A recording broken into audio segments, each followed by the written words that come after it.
Olá, bom dia. Bom dia! Direito das crianças e dos adolescentes, um tema que ainda deixa dúvidas. Como anda o debate e as mobilizações sociais sobre o Estatuto da Criança e do Adolescente? O descaso público, a falta de envio de recursos e a luta das instituições de apoio, como as creches, que garantem esses direitos. O que dizer das políticas públicas de proteção e garantia dos direitos infantis e juvenis, principalmente no período atual de escolha nas urnas? Bom dia, Caroline. Bom dia, Wellington. Eu estou aqui na Prefeitura do Recife e daqui a pouco eu vou falar com Alexandre Nápoles Filho, que é advogado, professor de Direito e gerente geral dos Direitos Humanos aqui na Prefeitura. E ele estará nos esclarecendo mais algumas dúvidas e falando mais sobre o assunto. Até já! Veja agora, o Jade News está começando.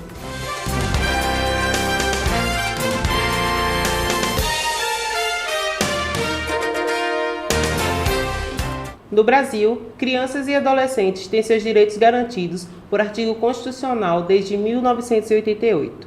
Dentre os parágrafos que constam neste artigo está o direito gratuito à creche, que também é um direito universal para quem deseja utilizar o serviço. Muitas das famílias que vão em busca dessa assistência são, na maioria das vezes, pais que precisam trabalhar, mas não têm onde deixar os seus filhos. O que parece solução se torna dificuldade. A procura tem como resposta a recusa pelas instituições, que deveriam prestar apoio. A justificativa é sempre a mesma, a falta de vagas. Em casos como esses, como os familiares devem agir? A quem recorrer? Sem falar da dificuldade enfrentada pelas instituições de apoio por falta de recursos. A nossa repórter Débora Galvão foi até uma dessas creches mostrar a realidade dessas crianças. O Centro Educacional das Marinas é uma instituição não governamental localizada em Barra de Jangada, que atende uma faixa etária de crianças de 2 a 7 anos de idade. Acompanhar passo a passo o crescimento dos filhos nem sempre é possível. Quando os pais precisam trabalhar, as creches são a alternativa de um espaço seguro para as crianças ficarem, enquanto seus responsáveis exercem suas atividades trabalhistas. A gente atende anualmente uma faixa de 150 a 200 crianças, né? Porque a gente tem uma rotatividade bastante. Tem muitas mães que matriculam a criança e passam um período, 2, 3 meses trazendo e depois não traz mais, sem uma justificativa lógica. E a gente tem que repor essa criança, né? E tem mães que conseguem voltar para a instituição, trazer a criança de volta para a instituição, se muda por fatores de briga de família, relacionamento, acaba o casamento e voltam para a comunidade de Barra de Jangada. Aí traz essas crianças novamente e a gente aceita também. Aí em faixa 150 a 200 crianças por ano. No horário em que as crianças ficam na creche, elas brincam, realizam tarefas escolares e atividades educativas. Eu venho aqui ensinar o meu esporte, venho aqui ensinar o judô. Meu papel aqui muitas vezes é ser um educador. Muitas vezes eu trago disciplina aos meninos. Eu ensino coisas que às vezes eles não trazem isso de casa. A gente não tem funcionários, até porque a gente não tem como pagar, assinar uma carteira da pessoa que trabalha aqui. Elas são voluntárias e recebem uma ajuda de custo, que é também através de doação, certo? E muitos meses atrasa, né? Muitas vezes, quase sempre se atrasa, porque como a gente vive doação, essas voluntárias, ela entendem, de uma certa forma, né, que por ser uma ONG, vive de doação. Por isso que a gente não tem funcionário, não tem carteira assinada. Todo mundo que está aqui é voluntário. O nível social da comunidade em que vivemos hoje faz com que muitas jovens cedo tenham bastante filhos, né? E o governo não consegue suprir essa necessidade, né? Daí surgiu a ONG, a ONG, para tentar suprir a necessidade de fazer com que uma instituição acolha algumas crianças, acolha as crianças dessas jovens, para que elas possam trabalhar, estudar, né? Já que o governo, infelizmente, hoje não está conseguindo suprir essa necessidade. A gente tem 3 voluntárias, que são as cuidadoras. Elas cuidam das crianças, né? A partir do momento que as crianças chegam, de 7 horas da manhã, elas recebem as crianças, guardam as bolsas. Essa pessoa responsável de cuidar das crianças, ela dá banho, dá comida, arruma para ir para a escola. As crianças que não vão para a escola, coloca-se para dormir. A gente tem uma cozinheira, né, que é a que cuida da cozinha em total, em relação a tudo, de lanche, almoço, café da manhã. E tem a mim, que sou coordenadora, que também sou voluntária, que o resto é comigo, né? Correr atrás de doação, pedir ajuda, fazer documentação, fazer ofício, ir para a secretaria e buscar doação. Então, esse é o meu trabalho, né? Cada um tem um trabalho específico. A presidente do SESMA é a senhora Ivone Maria de Araújo, que vem à frente desse trabalho há 12 anos. Dona Ivone, como foi fundada a creche? A creche ela foi fundada em 2004, em abril de 2004, pela minha mãe, Dona Lia, foi uma questão de... Ela teve uma perda familiar, e nessa perda familiar, que foi do meu irmão, era o único filho, homem que ela tinha, ela ficou muito triste, entrou em depressão. Então, na época, eu também tinha me separado, e ela começou a cuidar dos meus filhos. E dos meus filhos, ela começou a cuidar também do filho das minhas amigas. E do filho das minhas amigas, foi cuidando dos filhos da comunidade. E assim, foi aumentando. E foi com isso que ela saiu da depressão forte que ela tinha, que estava quase morrendo, né? Mas aí foi através desse trabalho social que ela começou a ocupar a mente e foi crescendo de 10, de 15, de 20 e hoje a gente chega a quase 150 crianças. Recebemos doações de todo tipo de pessoa física, pessoa jurídica, né? E a gente vive de doação. Então, quem quiser doar e nos ajudar, vocês podem ligar para o meu número, que é o 8850-9281. Meu nome é Érica, ou o 9867-9395 e nos ajudar.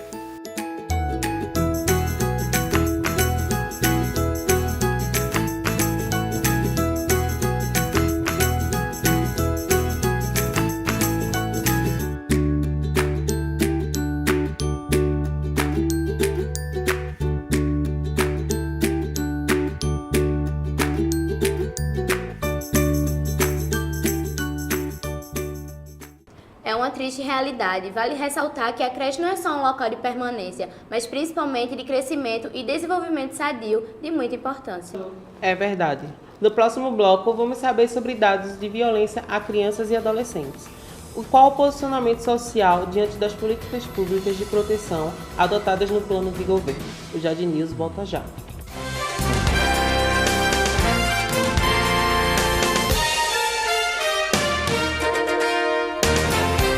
A Nabuco faz a diferença para Ronaldo, porque é bem localizada. Faz a diferença para Ana, que não abre mão de ter um currículo reconhecido. Faz a diferença para Fabiana, porque conecta o aluno às melhores vagas de estágio. A Nabuco faz a diferença para você que quer subir na vida. Inscreva-se agora e conte com 40% de desconto na matrícula e 20% em todas as mensalidades. São cursos a partir de R$ 313. Você faz Nabuco, a Nabuco faz a diferença.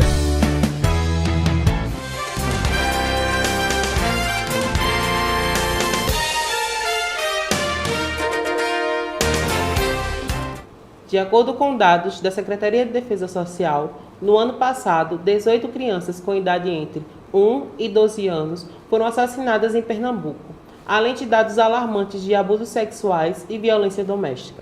Débora Galvão está na Prefeitura e irá nos esclarecer algumas dúvidas sobre a proteção da integridade das crianças e adolescentes. Bom dia, Débora. Nós já estamos aqui com Alexandre Nápoles. Bom dia, Alexandre. O Estatuto da Criança e do Adolescente, ele tem, assim, a função de protegê-los. Mas quando há um cometimento de um ato infracional diante dessa lei, quais são os órgãos que, assim, devem prestar assistência para eles? Bom dia a todos e todas. Então, o Estatuto da Criança e do Adolescente, ele traz uma série de órgãos que atuam quando uma criança ou adolescente comete um ato infracional. Quando uma criança, que é uma pessoa de 0 a 12 anos, comete um ato infracional, quem vai atuar é o Conselho Tutelar, junto com a rede assistencial e de saúde. Quando é um adolescente, que é a pessoa dos 12 aos 18 anos incompleto, comete um ato infracional, quem vai atuar é o sistema de justiça, junto com o Conselho Tutelar, e vai encaminhar a melhor medida protetiva e socioassistencial para essa criança e adolescente. E essas medidas variam, pode ser de uma internação, né, que é a privação de liberdade, até uma coisa menos dura, como uma advertência. Nos 3 primeiros meses desse ano, um total de 122 crianças e adolescentes foram abusadas no Grande Recife. E na maioria das vezes por parentes. Nesses casos, que tipo de assistência é dado? Esse é um problema do Brasil inteiro.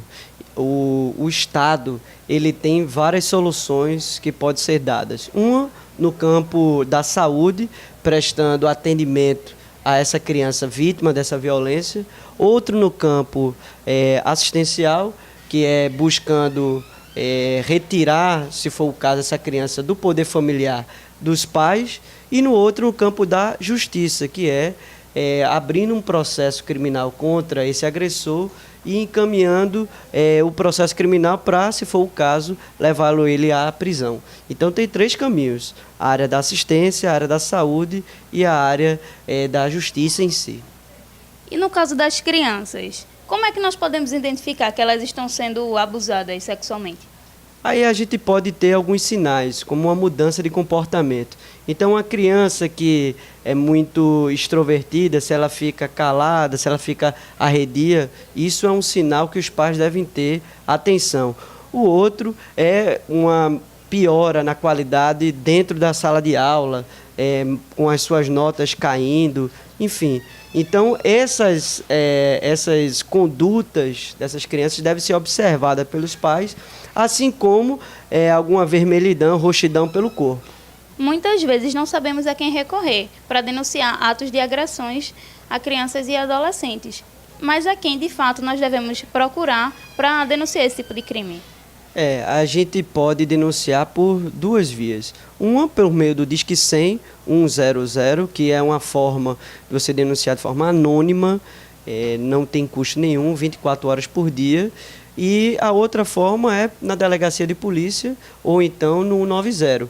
Né? Então é importante a população se empoderar disso, porque há muitos casos que não tem denúncia. Então é importante a população denunciar para a gente acabar com essa violência em nossa sociedade. Muito obrigada, Alexandre. Voltamos ao estúdio. O Jade News fica por aqui. Para você um bom dia e até amanhã. Bom dia, até amanhã.